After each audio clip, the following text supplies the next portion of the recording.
When I was around 6 or 7, I remember tuning my TV to Nickelodeon, hoping to catch an episode of my favorite show of all time. 3, 2, 1. Instead, what came on was Avatar: The Last Airbender. And for the first time ever, I was absorbed into a world I desperately wished I could be a part of. A world with characters that I immediately became attached to. And while some may argue that the show is tailored to present itself as a cartoon show meant for kids, it's impossible to say that an older audience can derive a meaningful value from the series. That being said, I did enjoy the show through its 3-season runtime, and now having experienced the show as somewhat of an adult, I realized that I was way too young through my first viewing to perceive what makes The Last Airbender a complicated kids show.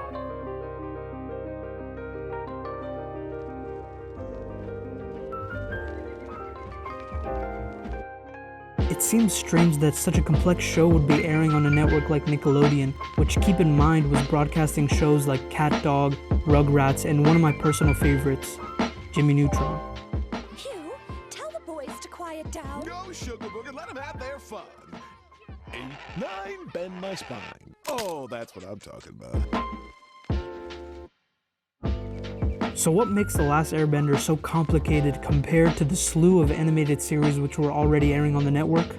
Well, for one, the dichotomy between Aang and Fire Lord Ozai is partly influenced by Joseph Campbell, an American author with writings on comparative mythology, notably The Hero's Journey.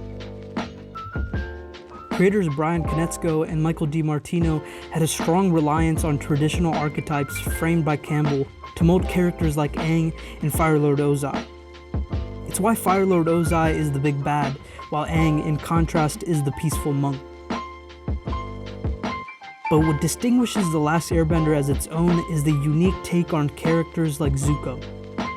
The creators establish his origin as something that a vast majority of the audience can sympathize with, and as the show develops, so too does the character arc of Zuko. Introducing him as an indignant prince, by the end turning him into a redeemed hero.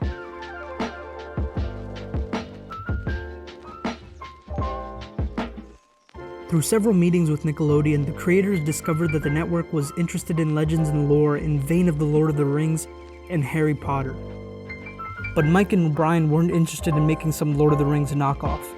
So instead of having wands and wizards, spells and sorcery, they opted for earth,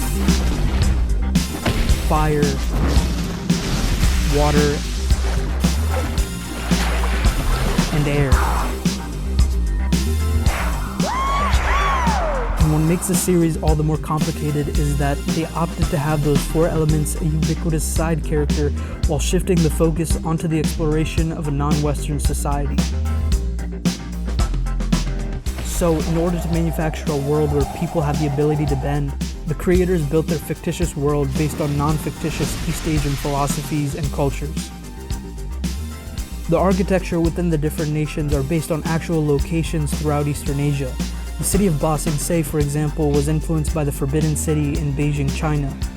The Fire Temple, which makes an appearance on Season 1, Episode 8, is practically an exact replica of the Yellow Crane Tower in Hebei, China. The structure was notably chosen for its rooftops that fan out into flames. Character designs are heavily influenced by a variety of cultures. The Water Tribes take inspiration from real-life Arctic cultures like that of the Inuits. The connection of spirits to the moon is a practice seen within many East Asian cultures, distinctly that of the Chinese and the Japanese. The Earth Kingdom, from its clothing to its cuisine, is heavily influenced by Chinese culture. And similar to the Earth Kingdom, Chinese culture has a strong prominence within the Fire Nation. The air nomads seem to live their life similar to the people of Tibetan culture, Shaolin monks, and Sri Lankan Buddhists. With every deeper dive into the brilliant world of the Avatar, I began to recognize the importance of the show. The series empowers the marginalized by putting them at the forefront as some of the most powerful and unique characters, establishing within the young minds that were watching so adamantly that even with limitations, there's nothing stopping them from being one of the greatest. Toph, for example, was born blind, and despite her limitations, she easily becomes the greatest earthbender of all time. The show highlights a paraplegic's ability to outmaneuver Aang in the air. It shows the young audience that despite Tio's physical restrictions, he's capable of being even better than a master in his element. Perhaps the most complex aspect of the series is that it tells a dynamically layered story with issues that can be observed not only within the show, but within our world as well. Issues such as war, oppression, and genocide. And while that sort of thing would understandably fly over a kid's head, like it did for me at such a young age, it doesn't mean that there's no value underneath all the PG humor and quirky characters. It's the sort of lesson that can only have a profound impact on someone who understands the plights of the real world.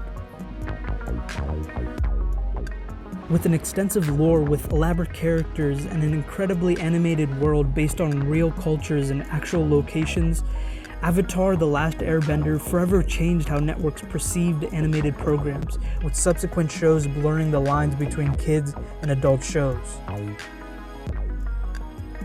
Its astronomical success inspired an onslaught of spin-offs, live-action remakes, and even video games. And while most extensions of The Last Airbender have never quite surpassed the unique quality of the original series, I look forward to seeing how future iterations will expand on the universe of the Avatar.